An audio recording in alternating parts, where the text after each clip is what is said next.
Sahabat Al, sekarang Al sudah berada di satu tempat, di mana tempat ini kita bisa memahami dan mempelajari tahun 45. Al akan mengupas tuntas semua di channel Al. Yuk kita saksikan.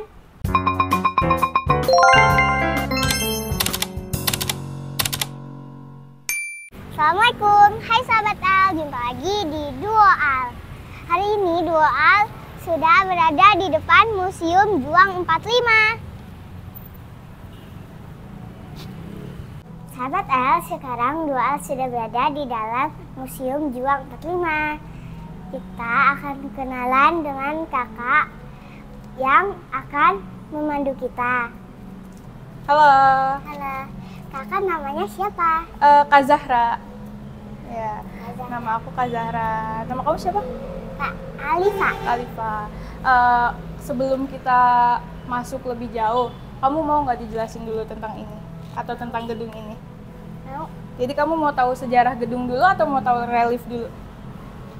Relief aja dulu. Relief aja dulu ya. Jadi bisa dilihat di sini itu ada yang namanya relief ya. Di sini ada berapa orang?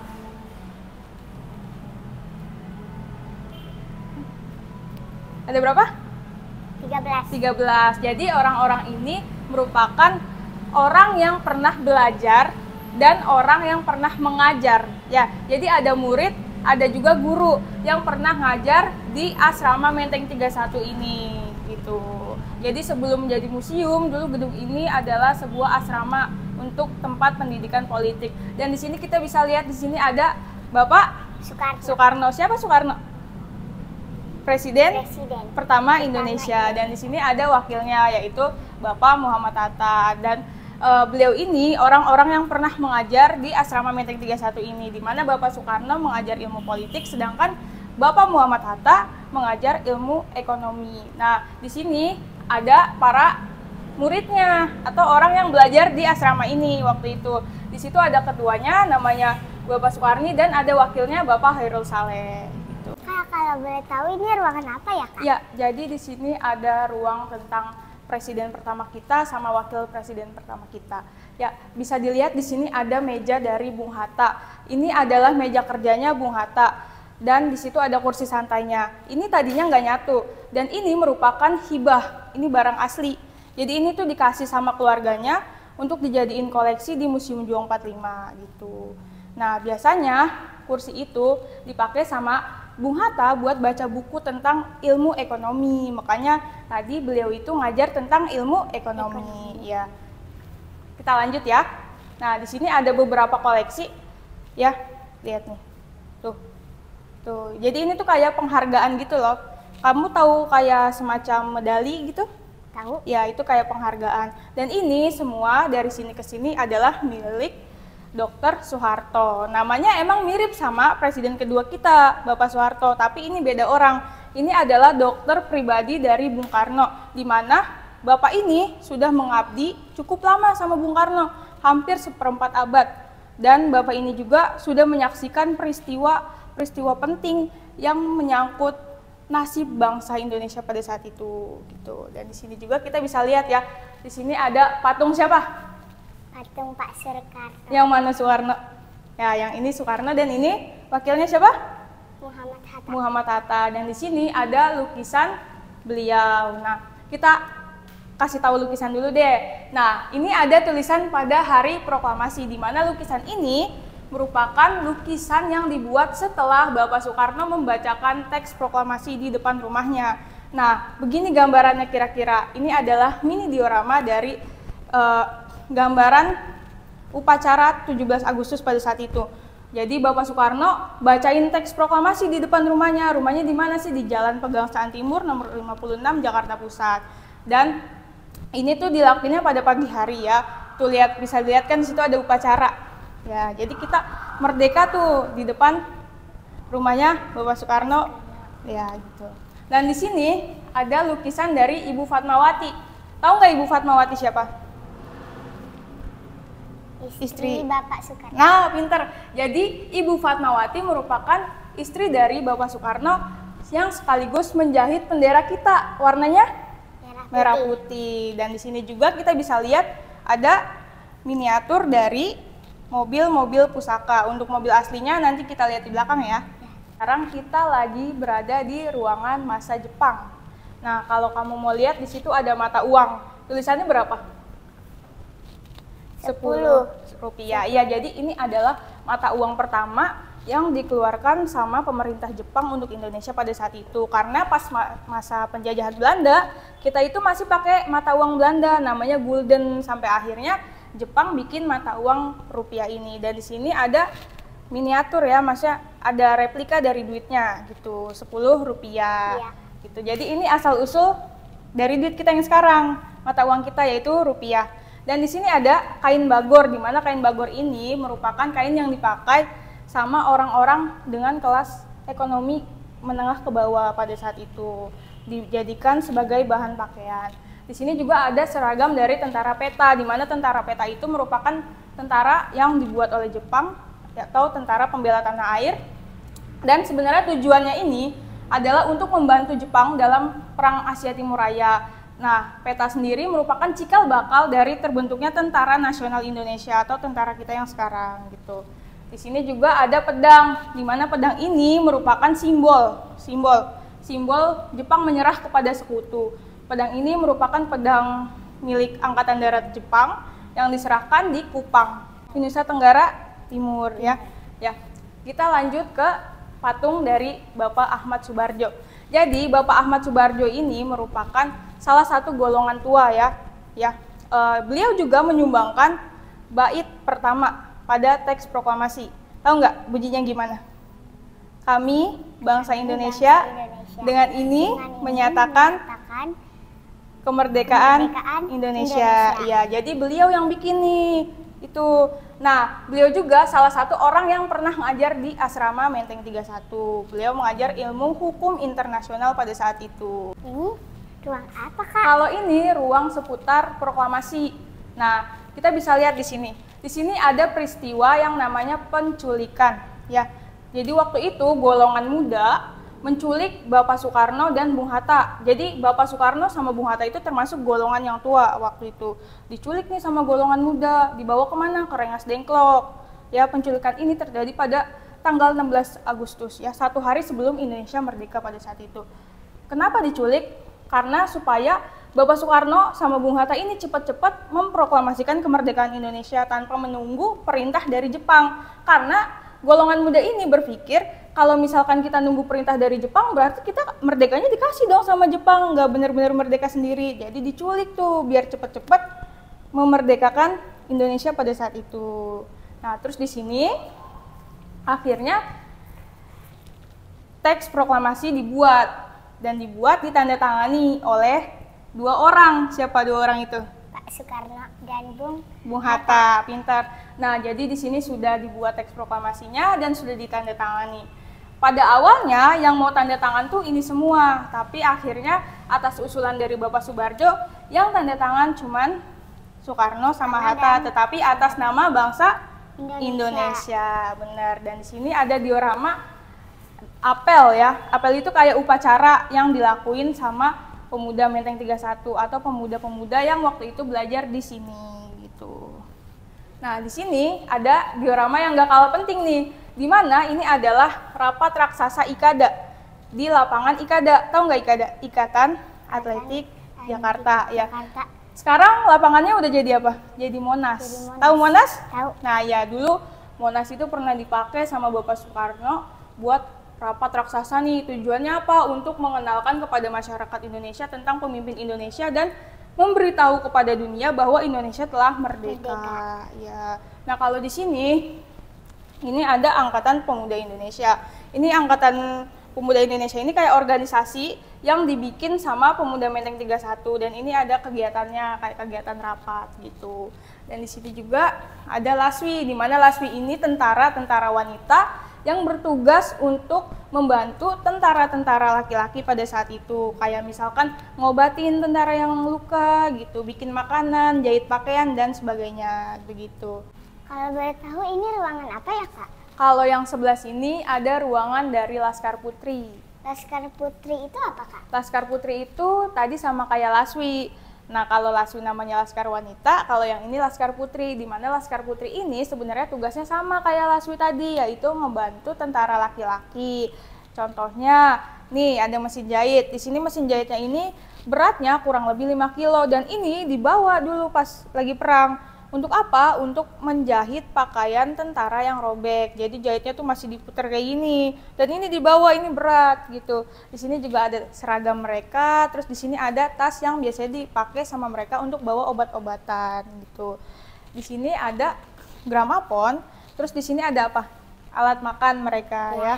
Alat makan, sama di sini ada batok kelapa yang berfungsi sebagai takaran beras ketika mereka ingin masak. Nah, di situ ada gambarnya tuh. Kira-kira lagi ngapain ibunya? Lagi ngobatin. Nah iya, jadi itu ibunya emang lagi ngobatin tentara-tentara yang luka. Jadi tugas Laskar Putri itu seperti itu. Dan di sini juga ada seragam asli, ini masih asli semua, ya punya Ibu Asia Hussein. Nah jadi ini merupakan senjata rampasan ya. Jadi ketika tentara kita berhasil mengalahkan penjajah, senjatanya diambil nih, ini asli. Ini pernah dipakai sama tentara Republik Indonesia Pelajar atau tentara yang didominasi sama anak-anak usianya dari 13 tahun sampai 18 tahun. Jadi kecil-kecil mereka udah ikutan perang, udah ikutan ngerampas senjata tuh diambil sama tentara. Di sini ada tandu dari Jenderal Sudirman, di mana Jenderal Sudirman sendiri adalah jenderal pertama yang ada di Indonesia sekaligus panglima besar. Kenapa ditandu? Jadi tandu ini berfungsi sebagai penopang ya ketika beliau memimpin perang dalam keadaan sakit paru-paru. Beliau itu harus ditandu sama pasukannya untuk memimpin perang gerilya. Tahu nggak perang gerilya apa? Jadi perang gerilya ini perang yang dilakukan secara sembunyi-sembunyi.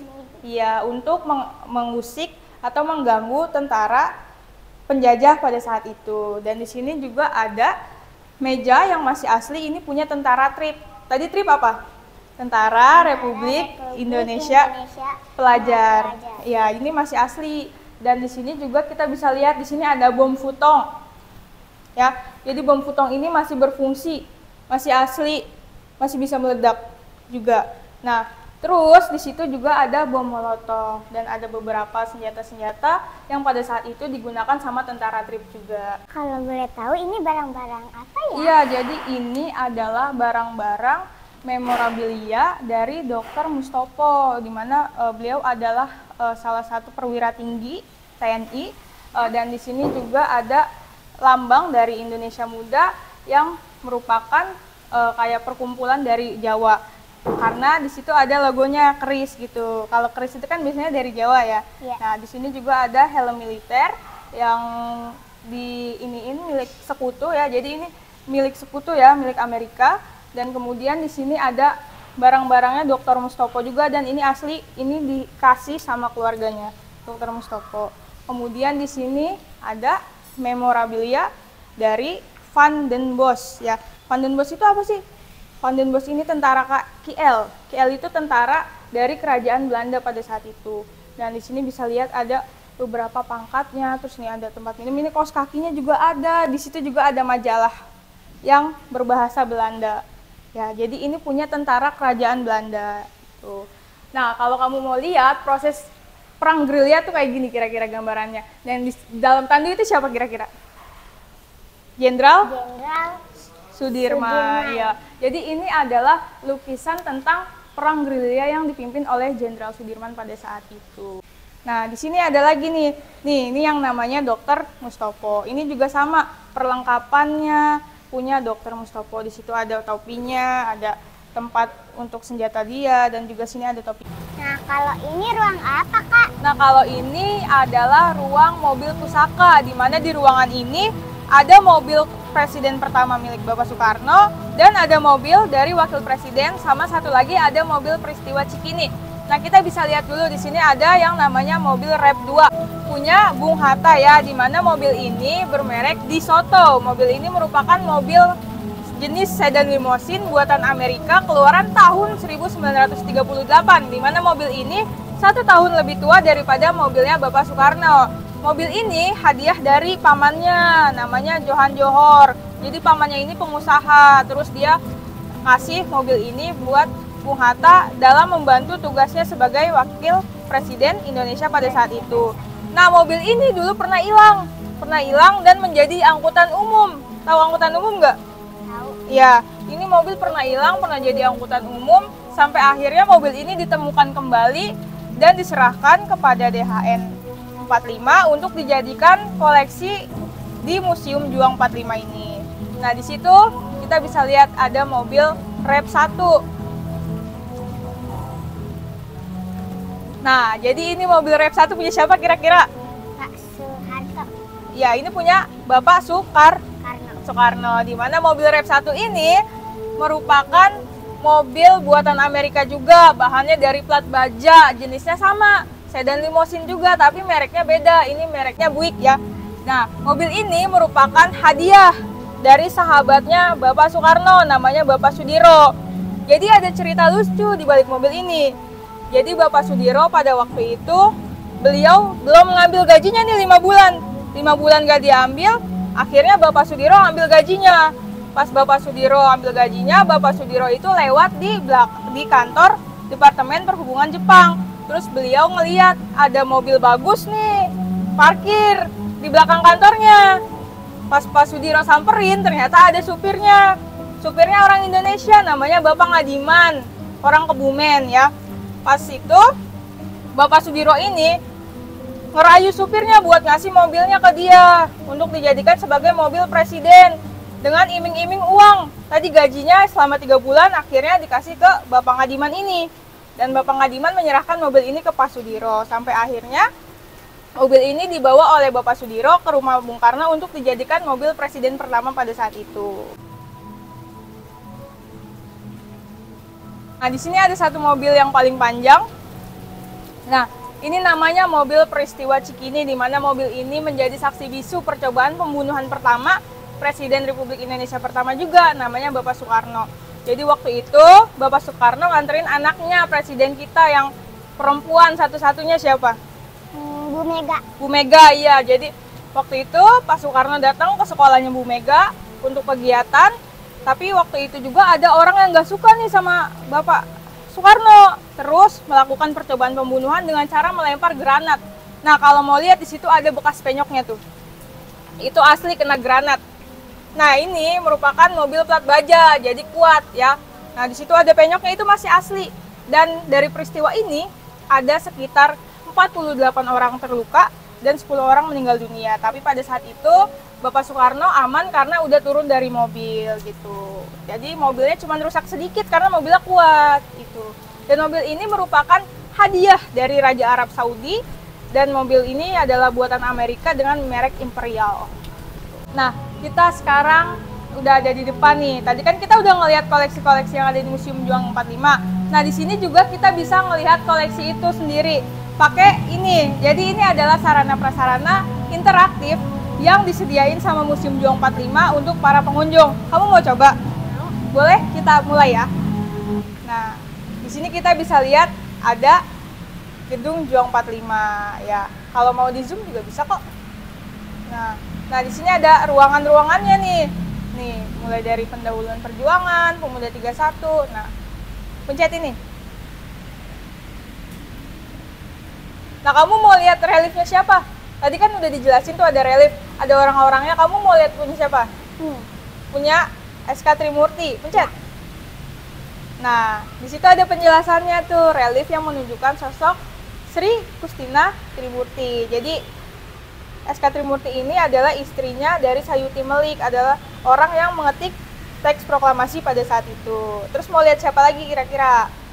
Nah, di sini tuh banyak penjelasannya. Jadi kamu bisa lihat penjelasan yang koleksi-koleksi yang ada di museum kita lewat sini. Nah, mau lihat yang di mana lagi? Yang di masa Jepang mau lihat gak? Mau. Nih, kita lihat yang di masa Jepang. Nah, di sini tadi ada apa? Ini Bapak siapa? Subarjo. Kita klik lagi. Nah, di situ ada penjelasan tentang Bapak Ahmad Subarjo. Jadi ini fungsinya adalah ketika ada pengunjung yang mau tahu sejarah, yang mau tahu koleksi, itu bisa lihat di sini secara mandiri gitu. Terima kasih Kak atas informasinya. Iya, sama-sama. Jangan lupa like, komen, dan subscribe. Jalan-jalan asik, jalan-jalan ke Museum Sejarah. Kenali sejarahmu, cintai bangsamu. Terima kasih telah menyaksikan video Idul hari ini. Sampai jumpa di video selanjutnya. Terima kasih. Assalamualaikum. Dah.